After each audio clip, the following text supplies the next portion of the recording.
אין לי מושג איך הגעתי למצב הזה. מה יכולתי לעשות אחרת? אם הייתי יודעת שזה מה שיקרה. פיטרו אותי מהעבודה. רציתי להחזיר בסך הכל את החיים שלי, למה שהם היו פעם, למה שאני רגילה. החבר שלי עזב אותי. אני לא יודעת איך אני הגעתי אבל למצב הזה. לא יודעת.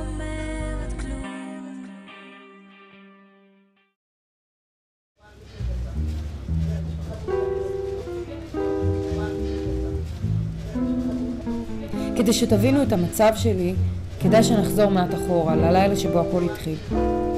זה לא היה מהרגעים המזהירים בחיי, אבל בהתחשב במה שיקרה בהמשך, זה עוד כלום.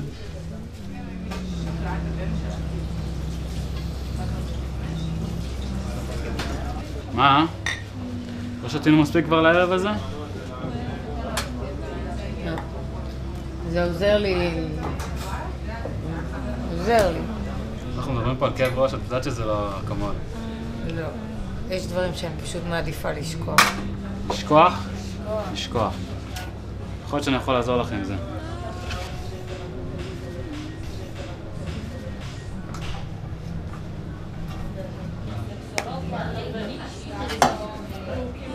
מה? לא, אני מעדיפה להישאר עם האלכוהול. מיכאל, האם את רוצה להחזיר את הגלגל אחורה? אין לך מה להפסיד פה.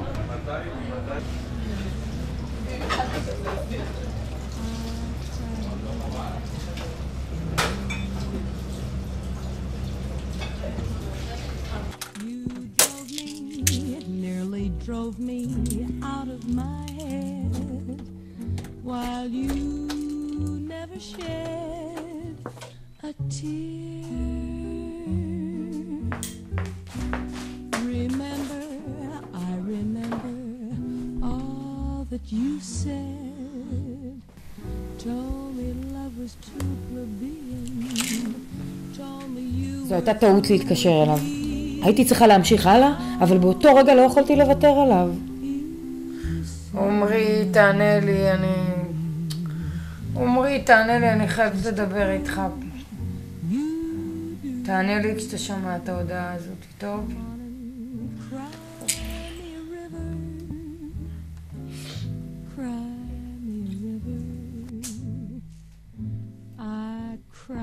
אוף, אם הייתי יכולה לשנות את הרגע הזה.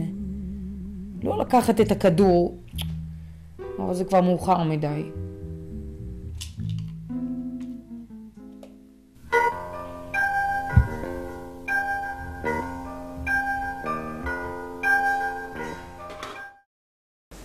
ממי, את יודעת איפה הדיס של ברי? סימנים של חולשה? הייתי בטוח קשה לי להסביר את ההרגשה, זה מין דז'ה-וו, רק יותר. נשים לך שיר משם. איזה שיר? לא משנה. תשמעי, אני כבר הרבה זמן חושב על זה, ומדהים לי איתך. גם אני. חשבתי שנעבור שלב. שנעבור לגור ביחד. באותו רגע הדבר היחידי שעבר לי בראש הוא שניתנה לי הזדמנות שנייה עם עומרי. שזה הרגע שלי לפעול. בוקר טוב. מה, אתה ישנת פה? את יודעת, רק ישנו, לא? זה עבד. מה עבד? זאת אומרת, העיקר שיש לי חבר כזה מקסים. אז אולי תבואי עם החבר המקסים שלך את היום חופש שלו? הייתי רוצה, אבל יש לי את אופיר מהמתנ"ס. מה אופיר? דווקא ביום חופש? אבל אני עדיין לא הולכת. מדהים איך כמה מילים יכולות לשנות את הכל. זה אופיר, הילד שאני חונכת, הוא כמו אח קטן בשבילי. הוא מבין אותי במין צורה כזו שאף אחד אחר לא מבין. אולי כי הוא ילד. אז מה אופירי? איך בבית ספר? האמת שהכל בסדר, כאילו הוא מתחיל להשתפר, כי המורים אומרים שאני גם משתפר בציונים וגם בהתנהגות. כן, וגם קיבלתי מבחן בחשבון מהמורה. אני לא... כאילו עוד לא פתחתי כדי לראות כמה קיבלתי, רציתי שאת תפתחי אותו. לפני שאני בודק. אוקיי, טוב, אני פותחת. וואו. כמה קיבלתי? ציון שלך. נו. מה, כמה? קיבלת 78, איינשטיין באמת? קטן, כן. וואי, אני לא ידעתי שאני אגיע לכזה ציון. גם חשבתי שלא הלך לי משהו. נראה לי הכל בזכותך, כאילו, העזרה בלימודים והזה. יעל, בסדר? מרגישה טוב? יעל. לא הרגשתי טוב קצת זמן, אבל עכשיו אני מרגישה יותר טוב. נראה לי שאפילו קצת בזכותך. באמת? יופי. טוב, אני צריך ללכת כי אמא שלי מחכה לי למטה. ביי. ביי מתוק. ביי. אני חושבת שהוא הראשון ששם לב שמשהו שונה אצלי. לא כמו תמיד. וואי, עמרי, אני לא הייתי מצליחה בחיים בלעדיך. לפחות ככה רוצה להיות זמן איתך. אבל וואי, את צריכה פה עזרה. עזרה, זה לא כזה גרוע. לא כזה גרוע? לא? יש לך פה חשבון של 3 חודשים שלא שילמת. את לא עובדת. איך את מתכוונת לשלם את זה? אל תדאג, יש לי פתרון. פתרון. אוקיי, אבל אם זה עניין של כסף, אם את צריכה כסף, אז תגידי לי, אני אעזור לך. מאמי, אני באמת מסתדרת לבד, אתה גם ככה עוזר לי עם החשבונות והניירת והמספרים וכל הזה וזה וזה. אבל יעלי, תסדרי את זה. אני דואג לך. הייתי צריכה לתת לו לעזור לי. אם הייתי מניחה את האגו בצד, הכל יכל להיגמר הרבה יותר טוב.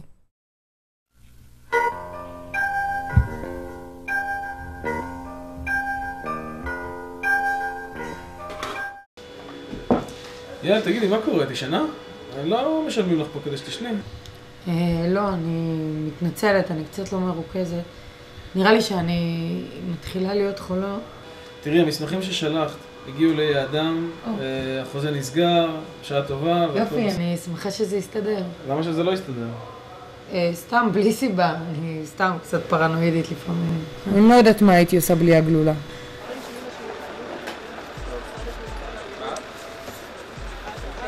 הבוס שלי הציע להם קידום בעבודה. תפקיד מעניין, יותר כסף, בשלב הזה שעות חשבתי נוחות. כמה אני יכולה להרוויח מהכדורים. האמנתי שהסתדרתי בחיים. ממש מרוצה. נחמד. את לא... מרחפת, את לא איתי. הכל בסדר? כן, לא. סתם משהו עם אופיר בראש, לא. הכל בסדר, הכל בסדר. כי את, בזמן האחרון את לא מתנהגת נורמלי ואני קצת מודאג. אין לך מה לדאוג. באמת. אל תדאג. תגידי לי משהו לא יהיה בסדר? רציתי לספר לו, אבל לא חשבתי שהוא יאמין לי.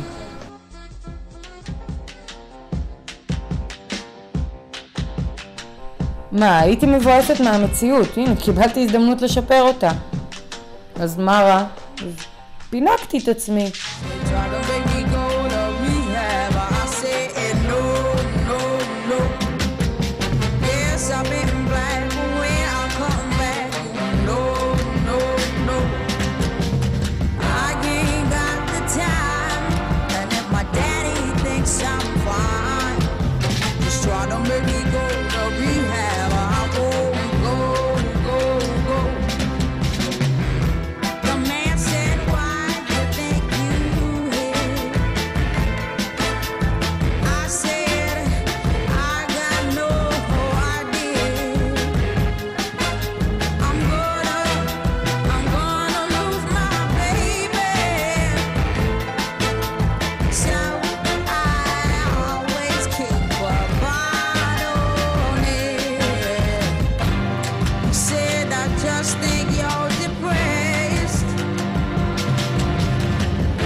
היי. מה קורה? היי. מה קורה? למה איחרת? בדרך כלל מה אחרת? נכון, אני מצטערת, אני לא כל כך הרגשתי טוב. היה דווקא ממש שיעורים, בקושי הצלחתי לסחוב את התיק הביתה. היה שיעורים במתמטיקה, והעבודה במורשת, והיה גם את והיה את הפרויקט באמנות בנושא... את בסדר? את בסדר? מרגישה טוב? כן. אני בסדר. את לא בסדר, את צריכה ללכת עם זה למישהו. אני בסדר, באמת, אל תדאג לי. כן צריך לדאוג לך, אני יודע מתי משקרים לי. טוב. עד עכשיו, הגלולה לא פגעה באף אחד חוץ ממני. יכולתי רק לקוות שהמצב לא יחמיר. החיים שלי התחילו לצאת מהשגרה, וגם היו כמה תופעות לוואי. הייתי נשארת בבית ימים שלמים. לא רציתי שיראו אותי ככה. נשארו לי רק 2 גלולות, רק עוד 2 גלולות, 2 אחרונות. בשלב הזה כבר התחלתי לדאוג. ידעתי שאני חייבת למצוא אותו. לשאול אותו למה זה קורה לי.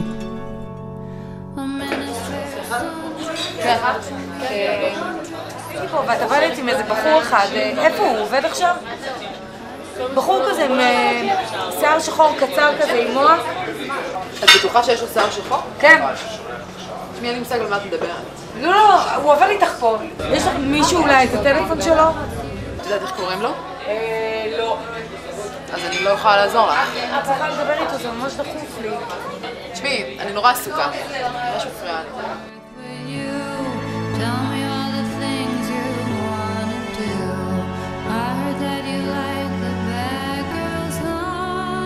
עד שהצלחתי כבר לאפס את החיים שלי. איך יכול להיות שדבר כזה קרה? אני החונכת שלו, הייתי צריכה לשמור עליו.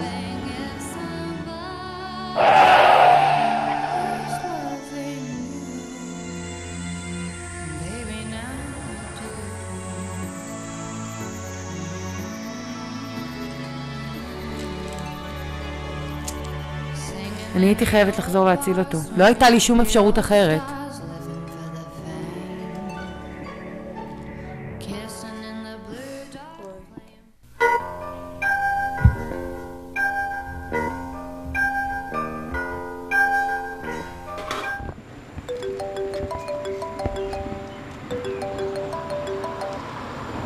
הלו? אופיר? אוי, מעולה שאתה עונה לטלפון, איפה אתה עכשיו? אני אל תזוז. איפה? לא הבין מה רציתי ממנו. אל תזוז. אל תזוז. למה? למה ככה? אני אומרת לך, אל תזוז, אני בדרך לשם. אבל לא כוונה. לא. אתה חייב לעצור. זה כבר היה מאוחר מדי. אופיר, תעצור עכשיו! הנה, עצרתי, מה? אופיר? אופיר? אופיר, תענה לי! החלק הכי גרוע הוא שאני יודעת שזאת אשמתי. למה לא יכולתי להשאיר את הדברים כמו שהם? עכשיו אופיר מת בגללי. נשארה לי רק עוד גלולה אחת. אני לא בטוחה שאני אשרוד, אבל אם יש אפילו סיכוי קטן שאני יכולה להציל אותו, זה שווה את הסיכון. לקחת או לא לקחת? כן או לא?